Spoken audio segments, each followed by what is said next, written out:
Moseka de malheur moderne vous dit bonjour mbote na biso bandeko na biso boza kolanda biso na ye kosomba makala epa mamani mani na ye koluka makala mani na oyo kota na omona ka bukumba osu ninyo kifunda kasi nga na ye koluka makala ti yo teka makala makala mikolo tozosomba te mbongo eza te makala emati makasi nokaki makala ekomi cher kasi 70 000 liboso ezalaki combien saka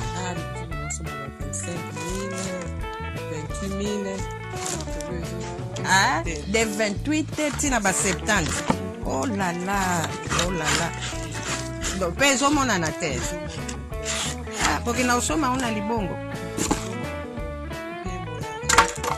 bien molar bino bana bandani donc momeka otala tana ba nini gambela te ba prix moko partout makambo échanger siko bakoni nde nini onomona okomi menizie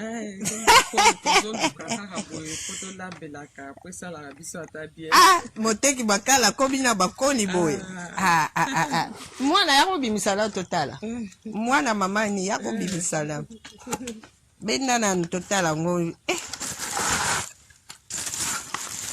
keba eza pe na basete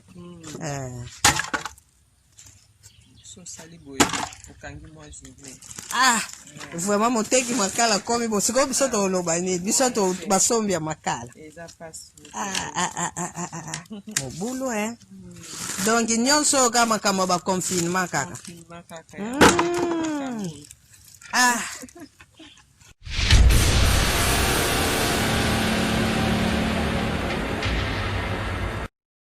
mwana bimisana soko maani nde bosali boye ekosunga na yo ata mwa upasoli ça va boye okendaka osomba na bashantier ezomonana te mpo bango mpe na bashantier batekaka oyo basi basaleli eza su na mosala te tozongeli bakoni olala tozongeli bakoni bino mobo omona na ye pa mamani moteki makala akomi na bakoni donc c'est que problème makambo ya bapandémie oyo en tout cas crise sanitaire eyeli biso makambo ebele awa na bakini mpenza tokomi kosala mwa effort akolukaka journée eleka osala mwa eloko bana balia donc il faut toujours créer mwa miracle moko boye et soki topusani toomona mamani moteki ya makala ye moko nazala kokuta mbabola ezopela mbabola tukatoya kotala mbabola ekomi polele ezolakisa awa lobi balambaki na bango fufu voilà na butu balambaki so botali mpe bien momone tokomi ntina banzete ya boke boluki na bino mwa banzete ya donc l'arbre non tozwi mwa koni ya babwa ya banzete na biso tozolambela bozomona bino moko banzete moko kutu ya mike puvika bosala nini bana bazwaka eloko ya kolia donc crise sanitaire oyo frappé tout le monde etiki bato te nayaki ka na somba makala par hasard nakuti mpe mamani na kati ya kobongisa mwa bayani asali recherche azwi mwa mabaya aye mpo mokolo mpe eleka bana balia. En tout cas mamani sikoyo osala ndenge nini kopasola yango? nakopasola yango mike nde na bandi otya na baespace wana. Bokoko babwakaka te. Bokoko babwakaka te. Tozongi recours eloba mokonzi na biso akufa, recours à l'authenticité. Donc na mikolo toyekoli biso nyonso ndenge nini akopelisa bakoni.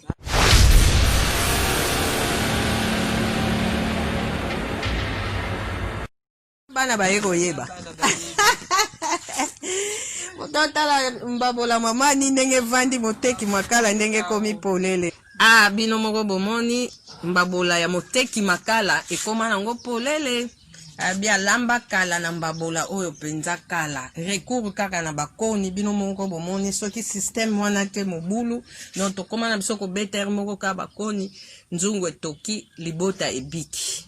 Mama ninga na komi oleka na nga na zwi makala te na kuti moko moteki makala kutu eza nango te. Bon sikoyo mwa liloba moko ekozala na baneo nyonso bakolanda biso. Liloba ezaka ke tosengaka na Nzambe bakoki na ye eya na kati na mboka na biso maladi ekende po tozwa pe occasion ya kovivre esusu malamu. Bato mpe babanga Nzambe, kobanga Nzambe nde ekoya kolongola maladi oyo po toya komona bolamu na Nzambe. Ok, kobanga Nzambe losambo mopepe osala nini ekende leka penza. Bongo mwa ndenge bapesi biso mwa bamayele ndenge balobi ke tosalaka bageste barrière penete na mutu kozwa mwa okopesa mwa ata conseil na bandeko ebele na kina baodute na bango. Maladi ezali ya solo, maladi penze ezali ntango tozoyoka na bamboka mosusu bato bazokufa awa mpe tokomoyoka tokomi baka boye ya solo maladi ezali foka kotosa mpe kobondela Nzambe akosunga biso. Merci ebele mama na biso en tout cas Nzamba pambola yo. Merci beaucoup. Bandeko. Donc l'air est grave. Bomo na moteki makala komi na banzete boye. Donc alukine nzete boye ekomi koni na ye yango alambela kilobi. Donc prière makasi en tout cas Nzambe alongola mwa ba virus oyo pandémie oyo tongi oyo a coronel lukeli biso makambo ebele bino moko bomone na lakisi bino tala bakoni alambaki nango lobi. Mwe mutate kaka makala donc tala oyo kobelisa biloko nini ndenge nini. Voilà et en tout cas losambo makasi Nzambe alekisa corona oyo etikala kaka histoire biso. En tout cas tolinga bino mingi topesi bino merci bandeko nyonso oyo balandaki biso et tolobi bo respecter toujours ba geste barrière et bopeto toujours ndenge basengi biso hygiène penza sokoli maboko na tangu nyonso mwa distanciation. Voilà ba vocabulaire asika yangwane komi na minoko na biso. Voilà et topesi bino botondi tolobi ete Nzambe na biso elongo tokolonga. Merci botikala malamu émission Moseka ya malewa moderne epesi bino au revoir et tolobi à la prochaine.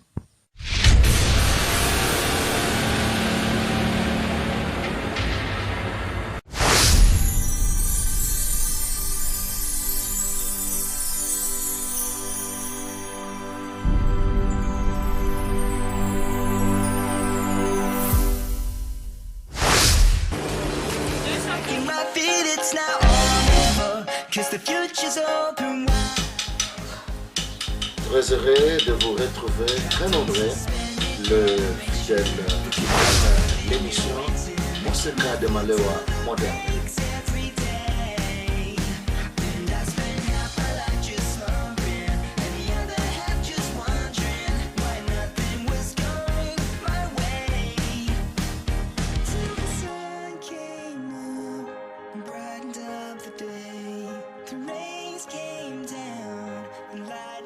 The